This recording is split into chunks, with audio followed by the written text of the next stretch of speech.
स्वागत है आपका अपने एटीटी फैमिली शिक्षकों के परिवार जायसवाल कोचिंग सेंटर पर, पावर्ड बाय शिक्षा ही प्रकाश है। दोस्तों, आज की क्लास रहेगी बाल विकास सीडीपी की PIQ टेस्ट सीरीज चल रही है, जिसमें प्रीवियस ईयर बेस जो है इंपॉर्टेंट 30 MCQs करेंगे, जो आपके पेपर में आए हुए प्रश्न रहेंगे। आइए जांचते हैं, परखते हैं आपका टेस्ट सीरीज, करते हैं टेस्ट, जानते हैं कि इस 30 प्रश्नों में से आपका क्या फीडबैक आता है। तो चलिए देखते हैं कि आपके एग्जाम में किस प्रकार से प्रश्न पूछे गए थे और आप किस प्रकार से आंसर सटीक दे पाते हैं। आपकी स्क्रीन पर पहला प्रश्न है कि बालक का जन्म प्रसव की किस अवस्था में होता है? प्रथम, द्वितीय, तृतीय, चतुर्थ। सभी लोग बताइएगा जिनका सपना है अध्यापक अध्यापिका बनना, शिक्षक बनना। जायसवाल सर सभी का अभिनंदन और स्वागत करते हैं। तो बालक का जन्म प्रसव की किस अवस्था में होता है? सभी लोग बताइएगा। कई बार रिपीट हुआ आपके एग्जाम में, टीटी एग्जाम में पूछा गया प्रश्न है कि बालक का जन्म प्रसव की किस अवस्था में होता है। फिर से अगर रिपीट होता आपके एग्जाम में तो क्या जवाब होगा? वह होगा बाल द्वितीय अवस्था। लेबर एंड डिलीवरी की दूसरी अवस्था कहलाती है, और इस अवस्था को एक और नाम से जानते हैं, वह अवस्था होती है पुशिंग स्टेज। कौन सी अवस्था? पुशिंग स्टेज के नाम से भी जाना जाता है, जिसे जोर लगाने की अवस्था कहते हैं, जो गर्भाशय का मुंह पूरा लगभग 10 सेंटीमीटर खुलने के बाद शुरू होता है और बच्चे के जन्म के साथ पूरी होती है। 3 अवस्था में प्रसव की पूरी प्रक्रिया होती। प्रथम अवस्था में सर्विक्स का फैलना होता है, इसमें संकुचन शुरू होता है और गर्भाशय का मुंह 10 सेंटीमीटर तक चौड़ा हो जाता है। दूसरी अवस्था शिशु का जन्म होता है। इस अवस्था में माँ को बच्चे के नीचे की ओर धकेलना, पुश करने की तीव्र इच्छा होती है। इसी चरण से बच्चा का जन्म नलिका यानी बर्थ कैनल से बाहर आता है। तीसरी अवस्था होती प्लेसेंटा का बाहर आना। शिशु के जन्म के बाद गर्भनाल या प्लेसेंटा जिसे बोलते हैं, गर्भाशय से अलग होकर योनि के रास्ते बाहर निकलती। 3 होती है। तो ये जो बालक का जन्म प्रसव जो होता है वह द्वितीय अवस्था कहलाया जाएगा। सेकंड ऑप्शन इधर राइट आंसर हो जाएगा। किसी भी प्रश्न पर अगर आपका डाउट है, बेफिक्र आप लोग कमेंट कर सकते हैं, फीडबैक कर सकते हैं। जायसवाल सर आप सभी का अभिनंदन और स्वागत कर रहे हैं। दोस्तों, अगला प्रश्न है सूक्ष्म पेशी कौशल, फाइन मसल्स स्किल्स कौन सा कहलाता है? उछलना, कूदना, लिखना, दौड़ना। यह आपके टेट एग्जाम 2024 में आया हुआ प्रश्न है। सभी लोग बताइए। सूक्ष्म पेशी कौशल जो कहलाता है, कहीं ना कहीं लिखना कहलाता है। लिखना क्या होता है? सूक्ष्म पेशी कौशल का उदाहरण एग्जाम्पल कहला जाता है, और कई बार जो है आपके एग्जाम में प्रश्न आया हुआ है और आपके पेपर में रिपीट होता है। ये प्रश्न रिपीट होते आपको लेवल पता चलेगा। अंत में सभी को बताना इस 30 महत्वपूर्ण प्रश्नों में आपका स्कोर कितना है, आपके आंसर कितने, ऑप्शंस कितने प्रश्न आपके सही हुए। मनुष्य के जीवन को विकास की दर से कितनी अवस्था में विभाजित किया गया है? 4, 2, 6, 5। ये भी कई बार टेट एग्जाम में आया है, आपके टेट एग्जाम 2024 में आया हुआ प्रश्न है। बहुत ही इंपॉर्टेंट प्रश्न है, सभी को फीडबैक करना है कि मनुष्य के जीवन को विकास की दर से कितनी अवस्थाओं में विभाजित किया गया है। तो दोस्तों टोटल 6 अवस्थाओं में विभाजित किया गया है। थर्ड ऑप्शन आप लोगों को यहाँ पे सही कर लेना है। कई 8 अवस्थाएं भी दी रहती हैं। अगर मान लीजिए 6, अगर 8 अवस्था दिया रहता तो 8 अवस्था करिएगा, और 6 अवस्था है तो 6 अवस्था कर लेना। तो यहाँ पे 6 अवस्था दिया गया है। मनुष्य के जीवन को यानी मानव विकास, मनोविज्ञान की दर से 8 अवस्थाएँ होती। गर्भावस्था, शैशवावस्था, प्रारंभिक बाल्यावस्था, उत्तर बाल्यावस्था, किशोरावस्था, युवावस्था। टोटल यहाँ पे 6 होते हैं, और अगर ज़्यादा आता है तो प्रौढ़ावस्था, वृद्धावस्था भी जोड़ दिया जाता है। ठीक है, नो डाउट सारी चीज़ हो। तो यहाँ अकॉर्डिंग टू क्वेश्चंस ऑप्शन को ध्यान में रखकर यहाँ पे हम 6 पे ऑप्शन पे लगा देंगे। इसके बाद बढ़ते हैं आपके अगले प्रश्न की तरफ। अगला प्रश्न प्यारा सा कि मानव विकास की विभिन्न अवस्थाओं के क्रम को क्रमबद्ध करना है। तो सभी लोग जानते हो, पहला तो शैशवावस्था होता है, जन्म से लेके 5 वर्ष तक की अवस्था। बाल्यावस्था 6 से लेके 12 वर्ष तक की अवस्था। प्रौढ़ावस्था जो होता है कहीं ना कहीं 40 वर्ष तक की अवस्था में माना जाता है। किशोरावस्था 12 से 18 होता है, 18। और प्रौढ़ावस्था जो कहला जाता है वह 40 से लेके 65 वर्ष तक प्रौढ़ावस्था कहलाता है। तो जो यहाँ पे अवस्थाओं का क्रम है, पहला ऑप्शन अकॉर्डिंग टू क्वेश्चन सही हो जाएगा, और अवस्थाओं का क्रम आपके एग्जाम में पूछा ही जाता है। अगला प्रश्न कि दीर्घकालीन अध्ययन प्रणाली का उपयोग किस मनोवैज्ञानिक ने किया? यह भी कई बार रिपीट हुआ है, मॉडरेट क्वेश्चन है। सभी लोग कमेंट करके बताइए मेरे प्यारे प्यारे भाइयों की, प्यारी प्यारी बहनें, गृहिणी, ब्रदर, सिस्टर, टीचर जिनका सपना है अध्यापक अध्यापिका बनना, शिक्षक बनना। दीर्घकालीन अध्ययन प्रणाली का उपयोग किस मनोवैज्ञानिक ने किया? तो आपका जवाब अगर जीन पियाजे जी है तो बिल्कुल सही जा रहे हैं।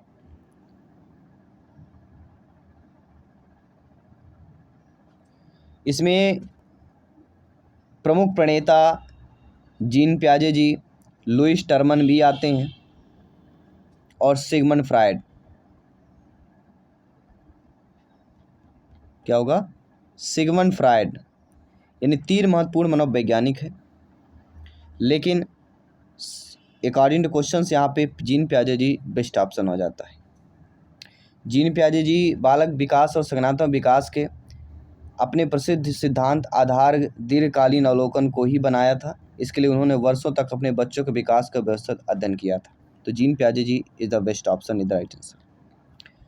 वातावरण के कितने प्रकार होते हैं? 4, 5, 1, 2।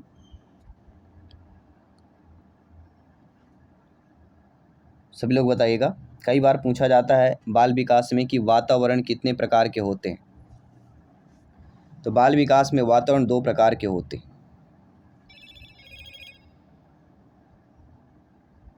कितने? 2 प्रकार के होते हैं। कौन कौन से होते हैं ये आपको कमेंट करके हमें बताना है। चलिए सभी लोग कमेंट करके बताइए कि वातावरण जो 2 प्रकार के होते हैं कौन कौन से होते हैं। थोड़ा नॉलेज भी आपको चेक करना है, आपको भी माइंड के मेमोरी चेक करना है। व्यक्तित्व की पूर्ण व्याख्या हो सकती है व्यक्ति के शारीरिक गुणों से, मानसिक गुणों से, क्षमताओं से। क्षमता, शारीरिक, मानसिक गुण तीनों से होगी। तो ये आप भली भांति जानते हैं। इस प्रकार के प्रश्न आते हैं तो अधिकतर ज़्यादा 4th ऑप्शन सही होता है।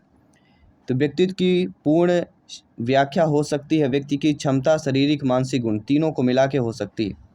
तो 4th ऑप्शन जो दिया गया है अकॉर्डिंग टू क्वेश्चन यहाँ पे सही कर लेना है। अगला प्रश्न है कि व्यक्तित्व का निर्धारण होता है जैविक तत्वों से, सामाजिक सांस्कृतिक तत्वों से, मनोवैज्ञानिक तत्वों से या केवल सांस्कृतिक तत्वों से। तो केवल निगेटिव हो जाएगा, जैविक नहीं होगा, क्योंकि व्यक्तित्व का निर्धारण जैविक से नहीं होता है। व्यक्तित्व का निर्धारण सामाजिक और सांस्कृतिक तत्वों से मिलकर होता है। व्यक्तित्व का निर्धारण समाज और सांस्कृतिक तत्वों इन दोनों से मिलकर व्यक्तित्व का निर्धारण होता है। क्योंकि जहाँ बच्चा रहेगा, समाज में रहेगा, सांस्कृतिक तत्व होंगे, उन्हीं से व्यक्तित्व का निर्धारण होगा। अगला प्रश्न प्यारा सा प्रश्न दिया गया है कि ईवीएस के पाठ्य पुस्तक में अभ्यास और गतिविधियां किस प्रकार प्रदान की जानी चाहिए? विषय प्रसंग में स्वाभाविक रूप से समाहित होकर, पुस्तक में विभिन्न स्थानों पर, यूनिट के अंत में या अध्याय के अंत में। सभी कमेंट कीजिएगा। आप सभी लोग ज्ञानी सर व्याख्याता लोग हैं। जायसवाल सर आप सभी का अभिनंदन, स्वागत कर रहे हैं। तो एक ईवीएस के पाठ्य पुस्तक में अभ्यास और गतिविधियां किस प्रकार प्रदान की जानी चाहिए? कहीं ना कहीं विषय प्रसंग में स्वाभाविक रूप से समाहित होकर, विषय प्रसंग में स्वाभाविक रूप से समाहित होकर प्रदान करनी चाहिए। फर्स्ट ऑप्शन इधर राइट आंसर हो जाएगा। किसी भी प्रश्न पर डाउट हो बेफिक्र कमेंट कर सकते हैं। आइए देखते हैं अगला प्रश्न। प्यारा सा प्रश्न दिया गया है और प्यारा सा प्रश्न है तो प्यारा सा फीडबैक भी आप लोग करेंगे ही करेंगे। तो चलिए सभी लोग प्यारा सा फीडबैक करिएगा। प्रश्न यहाँ पे दिया गया है, विद्यालय आधारित आकलन शिक्षक को किसकी अनुमति देता है? जब आप नियुक्त होगी, आप लोग अध्यापक अध्यापिका बनेंगे, विद्यालय में पढ़ाने जाएंगे, तभी आपसे प्रश्न किया जाएगा कि विद्यालय आधारित आकलन, जिसे हम SBA बोलते हैं, क्या बोलते हैं? SBA, विद्यालय आधारित आकलन को किसकी अनुमति देता है? तो वह होगा शिक्षार्थी के साथ नियमित संलग्नता को।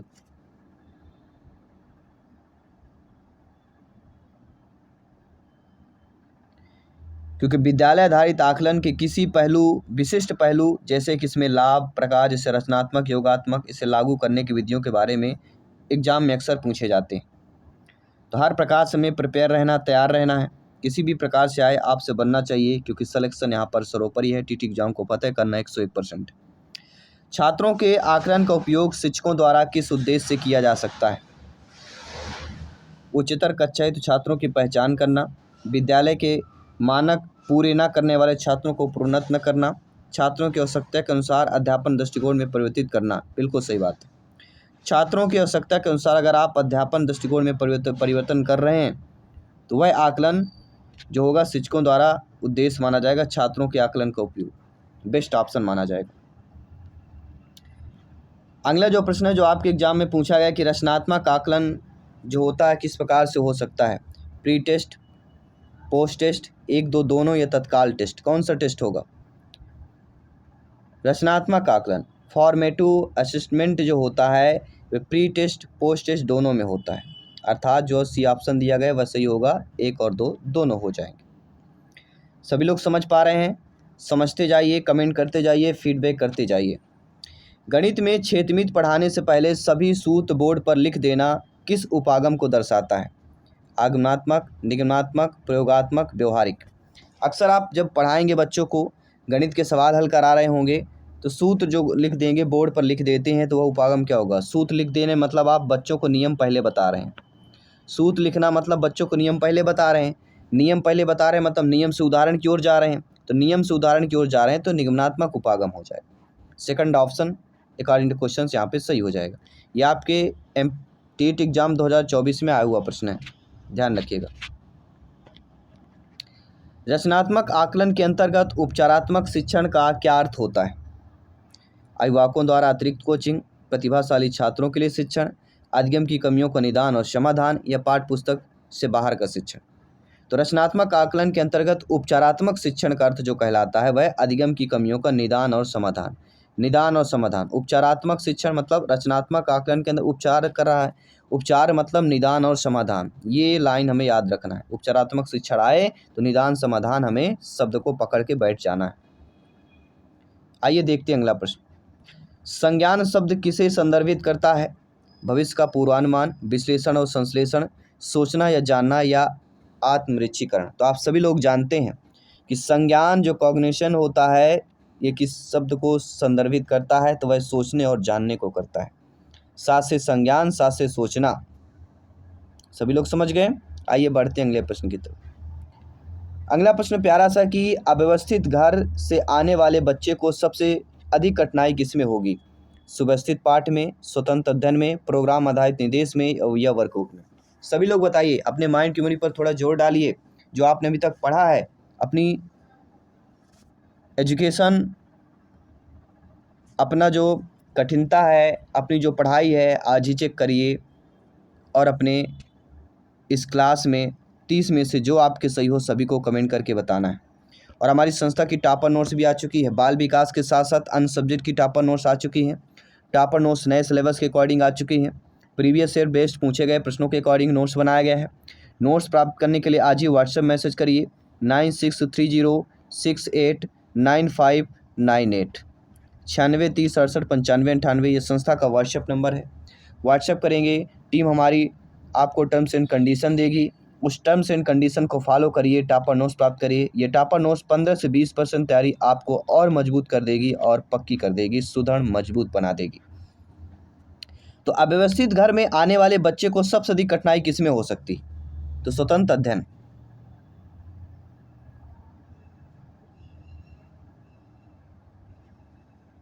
सेकंड ऑप्शन इधर राइट आंसर होगा। अगला जो प्रश्न है ये भी बहुत अच्छा है कि मनुष्य स्वतंत्र पैदा होता है लेकिन हर जगह जंजीरों में जकड़ा होता है। ये कथन किसका है? और आपको पता है कथन स्टेटमेंट तो पूछा ही जाता है एग्जाम में, तो आपको बिल्कुल प्रिपेयर रहना। कथन स्टेटमेंट सभी मनोवैज्ञानिकों के पढ़ना है। मनुष्य स्वतंत्र पैदा होता है लेकिन हर जगह जंजीरों में जकड़ा होता है, यह कथन किसका है? Abraham Maslow, Jacques Rousseau, John D WI Kilpatrick. तो रूसो का कथन है। जीन जैक्स रूसो प्रसिद्ध कथन महान फ्रांसीसी जिनेवा दार्शनिक कहलाते हैं। उनके एक प्रसिद्ध ग्रंथ है द सोशल कॉन्ट्रैक्ट की पहली पंक्ति है जो 1762 में प्रकाशित हुई थी। इसके बाद अगला प्रश्न देख लीजिएगा, ये भी बहुत अच्छा प्रश्न दिया गया है। और प्रश्न अच्छा क्यों हुआ आइए जानते हैं।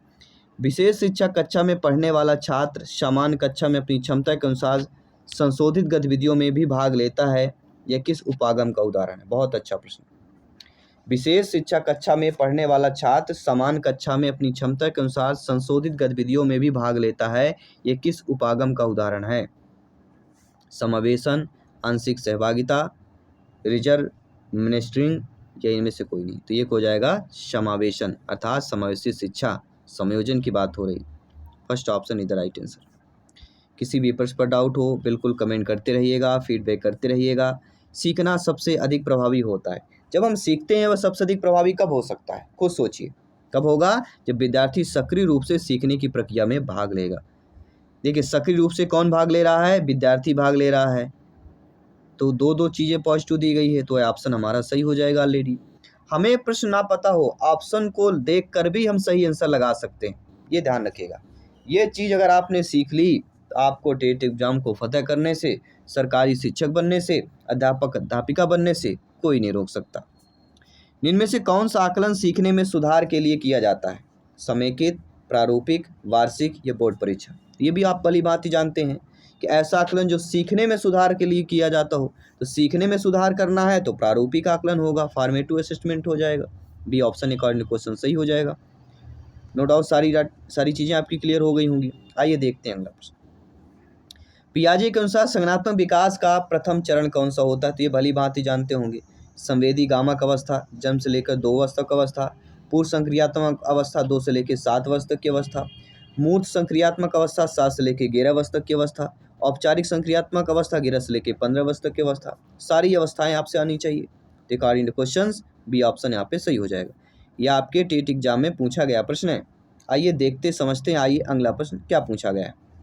वाइगोस्की के अनुसार सीखने में सबसे महत्वपूर्ण भूमिका किसकी होती है, वंशानुक्रम, सामाजिक अंतरक्रिया की, आयु की या बुद्धिलब्धि की होती है। तो वाइगोस्की के अनुसार देखा जाए सीखने में सबसे महत्वपूर्ण भूमिका जो होती है सामाजिक अंतरक्रिया की होती है, क्योंकि बच्चा सबसे पहले परिवार और समाज से ही बेहतर सीखता है। सामाजिक अंतरक्रिया की जो बेस्ट ऑप्शन वह सही हो जाएगा। अगला, निकष विकास का क्षेत्र जेडपीडी की अवधारणा किसने दी। और आपको पता है कोई भी टेट एग्जाम हो जेडपीडी से एक प्रश्न बनता ही बनता है।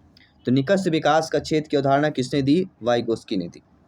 थर्ड ऑप्शन इधर राइट आंसर कर लेना।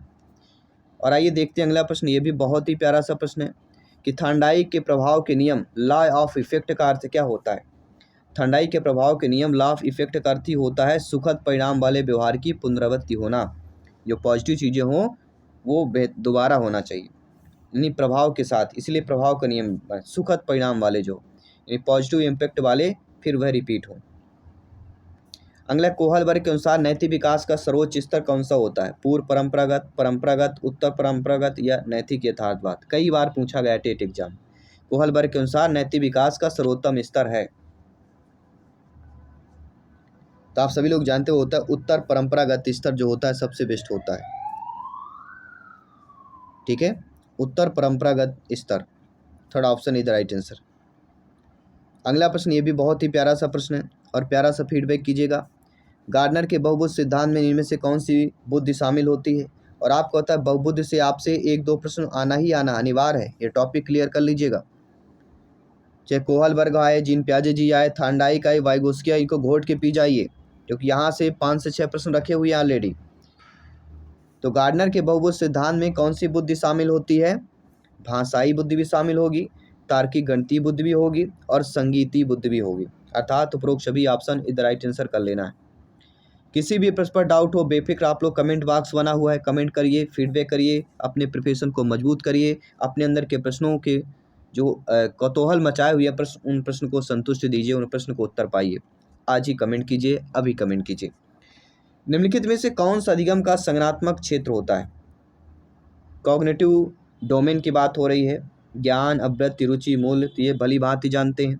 ऐसा अधिगम का संज्ञानात्मक क्षेत्र ज्ञान ही कहलाएगा। तो ज्ञान क्या होता है, अधिगम का संज्ञानात्मक क्षेत्र कहलाता है ज्ञान, नॉलेज, याद रखिएगा। आइए देखते हैं अगला प्रश्न। प्यारा सा प्रश्न है कि समावेशी शिक्षा का मुख्य उद्देश्य क्या होता है।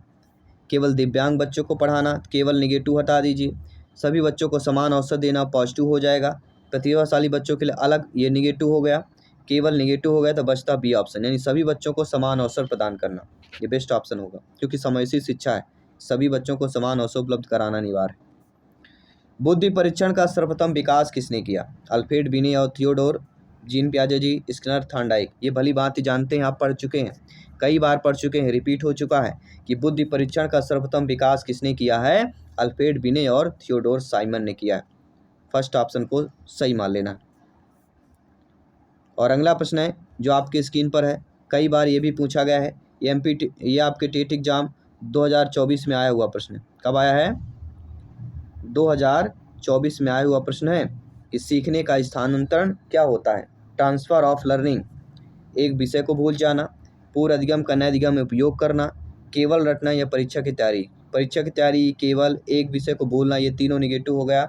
बचता क्या है कि पूर्व अधिगम का नए अधिगम में उपयोग करने को हम सीखने में स्थानांतरण बोलते हैं। अकॉर्डिंग क्वेश्चन बी ऑप्शन यहाँ पे सही कर लेना। तो ये रहे हमारे 30 महत्वपूर्ण पीवाईक्यू टेस्ट सीरीज हम कर रहे हैं। लगातार सभी सब्जेक्ट की टेस्ट सीरीज चला है। पीवाईक्यू इसलिए चलाया जा रहा है ताकि बेहतर तैयारी हो सके, प्रश्नों को समझ सकें, किस प्रकार के प्रश्न पूछे जाते हैं, आपको तैयारी कैसी करनी है, आपका स्कोर कितना रहा है, कॉन्फिडेंस लेवल हाई होगा। जब कॉन्फिडेंस आएगा तो बेहतर तैयारी के साथ आप अपने टीटी एग्जाम को फतेह कर पाएंगे। धन्यवाद सभी का। मिलता हूँ अगले सेशन नेक्स्ट क्लास पे। तब तक के लिए सभी मित्रों को जय हिंद, वंदे मातरम। धन्यवाद सभी का।